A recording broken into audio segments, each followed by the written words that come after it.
also appreciate the optimism in this room because I'm getting skeptical. In my class, sometimes I'm teaching and I feel like the lights are going out and it's me.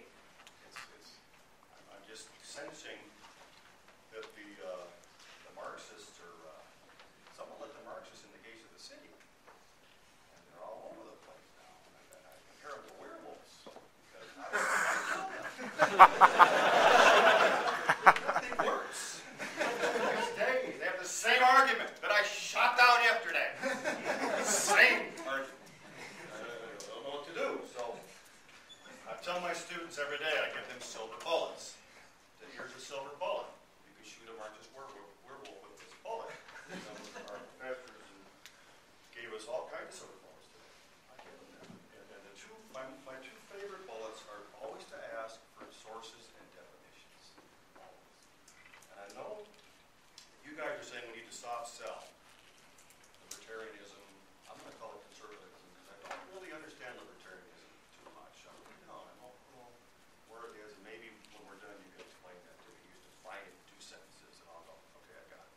Okay. But you can't say less government because I need to know how much less. All government, how much less? Well, I also need to know what are your first principles? What are we basing these ideas on? Where do we put the flag in? Is that our own personal opinion? That results in existentialism, which cannot be defined. Try to define that. America's #1 existentialist was Hazel Barnes. Never defines it, refuses to define it in the book. Won't define it. Walter Kaufman's another expert on existentialism. He says there's no agreed upon definition. So what is the first principle that we stand on? This young man over here, you said the golden rule, right? That's the Bible. This professor said 10 Commandments. Now that's the first principle of people like Jefferson, Adam Smith. Is that where libertarians stand too? Was that Moses? Or the last 2 commandments, 9 and 10? You know? Judeo-Christianity stands on those principles to support capitalism. You know what they are? Okay, I shouldn't have said 9. I think 9 is thou shalt not steal. 10 is thou shalt not covet. What's steal? 8? Steal is 8. I'm sorry, I got it. Yeah, 9 is don't commit perjury. 9 is what? Don't lie? Perjury. Yeah, Don't lie? don't commit perjury. Okay, I got that wrong. 8 and 10. Messed up. I admit it. All the time. Where's your sword? But look at 10. Covet. You can't even covet. What does that do to Marxism? The whole thing's based on the zero-sum game, is it not? Is that how Marxism is based on? Is the fact that if someone's rich, that makes someone else poor. You're wealthy at the expense of a poor person. America's wealthy, that makes Africa poor. Isn't that it? And the whole idea is, you got mine. That violates the 10th commandment like crazy. Thou shalt not steal. If you want that to be your first principle, it works. It'll work for capitalism. Well, I know it sounds a little harsh here. I think it's because I'm a little nervous all the time. I don't mean to be angry. Sorry. A lot of things, they said so many wonderful things that to listen to me talk about economics would be almost an insult to you. But let me say a few things too that maybe give you some silver bullets for good. Okay. I'm finding that there's a lot of illogical argument in the world now, not much rationale. You guys are finding that too, with your friends, when you talk with your liberal friends. I'll define a liberal as a person who is not skeptical about human nature, a person who thinks that big solutions can happen through humans in government. Okay, person optimistic about programs, new laws by humans in government. I would say a conservative is the opposite. They're more skeptical about human nature. They look at upon us as self-interested, maybe even flawed. If you go all the way to the religious side, you might even say fallen. You don't have to go that far if you don't want. They say the only system that will work if we're flawed and self-interested is the free market, because we're pitting each other's interests against each other. It will work. It's the only one that will. Right? Makes sense. I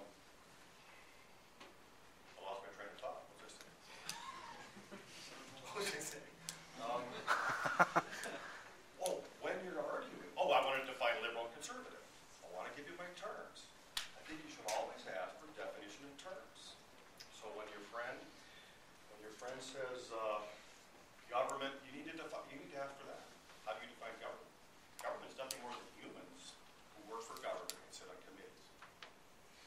That changes your argument. You understand? So you're saying humans who sit on committees can make better decisions than humans who work for themselves. That's what the socialist says. That's a much different statement than government should do this. Humans on committees, they're smarter and wiser. Is that what you're saying? See? It doesn't work because Marxists, they run back in the woods. The werewolf run back in the woods and I shoot at them. They snarl in there. I don't know what to do. Okay, but always ask for sources. For definitions. And another thing that needs to be defined is the economy. If people say the economy is terrible, what is the economy? Do you have a definition of the economy? Does it live? Does it breathe? Is it wounded? Does it have a mouth? Does it talk? It's men and women producing things and trading them with each other. That's all it is. And if they're voluntary exchanges, every voluntary exchange results in more wealth. Old people become wealthy. How do you produce wealth? Voluntary exchanges. Why is Ethiopia poor? They don't have very many voluntary exchanges. Why? I wonder why. What's in the voluntary exchanges? One time I was at Washington, D.C. and I had a taxi cab driver. He was a black man and he had an accent, so I asked where he's from. He said Ethiopia. I said, why are you here? He goes, I want to make money. I said, well, why didn't you make money in Ethiopia? We're poor. Why are you so poor? Because we have no money. Why don't you have money? He goes, we're poor. So, I don't know if the cab was getting nervous. And I said, okay, when you get pulled over by a policeman in Ethiopia, do you have to pay a bribe? And he said, that is why we are poor. Corruption! They steal all our money. So why are they poor?